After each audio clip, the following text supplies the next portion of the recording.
Hey y'all, it's Chris with Rockin Farm. So we just got back from a trip. It was a full week-long trip. We had farm sitters here at the house, and we drove up to Minnesota, over to Wisconsin, back down to Texas. Purpose of the trip? Pigs, of course. We took 2 pigs up. We dropped one off in Waxahachie, Texas with its new owners, and we took one all the way to Minnesota and dropped her off with her new owner. And what we did there was we traded her for one of that person's pigs, and then we also bought a pig off of that person. So that was our 2. Then we drove over to Wisconsin and picked up 3 pigs for my friend Melinda at Eighth Time Family Farm, and brought those 5 pigs back to Texas. So yes, I know I probably missed out on some sort of a huge opportunity not documenting the entire trip, but y'all, it was really, really nice to take a week with my wife and my boys and just drive the 3,300 mile trip and not worry about filming and not worry about editing. I'm sure I missed out on a huge opportunity, a video that could have done very, very well, but sometimes unplugging is just far more valuable. So what did happen though? Well, we came back to Texas, and obviously when you're gone for a week and you're dealing with things like plants and animals, they shoot up a lot in a week. So y'all, this is what we came home to. Yeah, I'm saying that the indoor hydroponic seed starting system does pretty well for these plants, but we're in a position now where all of a sudden, first day back in Texas, we're planting the garden today because we don't have a whole heck of a lot of choice. I've got to get these plants out of this system and in the ground. Nice part is we're only planting about a week earlier than we would typically plant. Maybe a week and a half or 2. April 1st is when I like to plant, but I've looked at the 15-day forecast. The weather is supposed to be nice all the way through April 1st, so we'll just get a couple weeks head start on when we typically plant our garden. Now, y'all, it's pretty windy right now. I'm not going to waste a whole bunch of time having you watch us put plants in the ground. It's not rocket science, right? I'm not teaching you anything. So I just kind of wanted to show you that hydroponic system. We're going to get some plants in the ground. I'll give you a little garden tour when we're done here, and then we'll probably wrap up the video.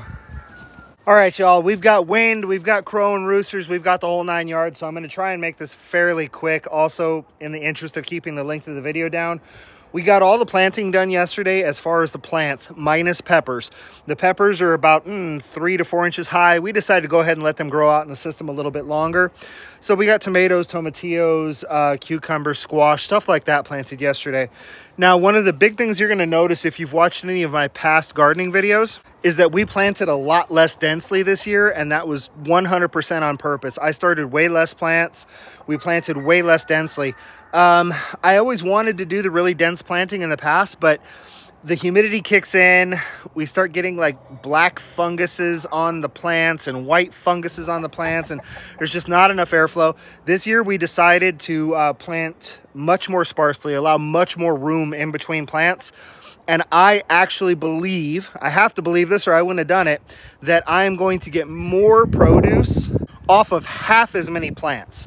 So without further ado, this entire fence line here is all tomatoes, but you can see that in this bed, which is 24 feet long, I've got like 1, 2, 3, 4, 5, 6 tomatoes, and that's it. Like I said, I want to give them a lot more space, a lot more room to trail. The buckets that we ran along the fence line, I usually have 2 to 3 times this number of buckets along this fence line. These are tomatoes as well.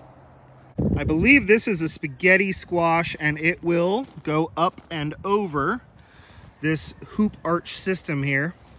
And in the bed that mates up with that, this is just a variety of different types of squashes. Most of them are patty pans. We really like our patty pan squash. Now in this bed, we train our squash to spread out in the bed and go over the sides and into the aisles, which means that I could use this trellis here to plant a few more, I believe these are tomatillos. We did the same thing over here. This is an onion bed. The onions will be coming out in May, and right about June, these little tomatillos will really start to take off, and then we have them to be able to train up the fence. And in these 2 onion beds, again, obviously cucumbers get very big, very aggressive, etc., but they will be trained to go up and over this arch, so they're not going to interfere with the onions. Here we've got our beefsteak tomatoes, 1, 2, 3. Typically, I would have planted 6 here in this 10-foot bed. You'll notice that, so this is south. So south facing, we've got the trellises on the back side of the beds. And that is so that here in front of the tomatoes, we can plant peppers once we're ready. Same thing here. These are the Cherokee purples, or maybe they're the white tombols. I don't remember. But fence on the back, and we'll plant peppers here. One more thing over here. These are definitely the Cherokee purples, and we'll plant peppers here. Garlic is doing well. This is elephant garlic. This will be a basil bed. Asparagus is already starting to pop up. This is year 3, so we'll be harvesting very heavily. Walking onions are all starting to come back. And this is all hardneck garlic. And this is all hardneck garlic. So what still needs to go in the ground? I don't think we're gonna do okra this year. We would direct seed that if we did choose to. The peppers are all inside. They'll come out here in the next week or two. We'll go ahead and start a couple of different, like my Seminole pumpkins. I'll just plant those from seed out here. The bugs really didn't seem to bother them last year. When you find something that grows really well, grow a lot of it. My pigs love the Seminole pumpkins. It is a pretty good baking pumpkin. So the Seminole pumpkins will come in. We'll probably do some loofah gourds. That'll be direct sown. I've got a couple of more cucumbers in there that I wasn't quite happy with how they were. I'm giving them a little bit longer in the hydroponic system. Tons of pollinator stuff, flowers, so we still have a lot to do in the garden, but we got the bulk of the planting done.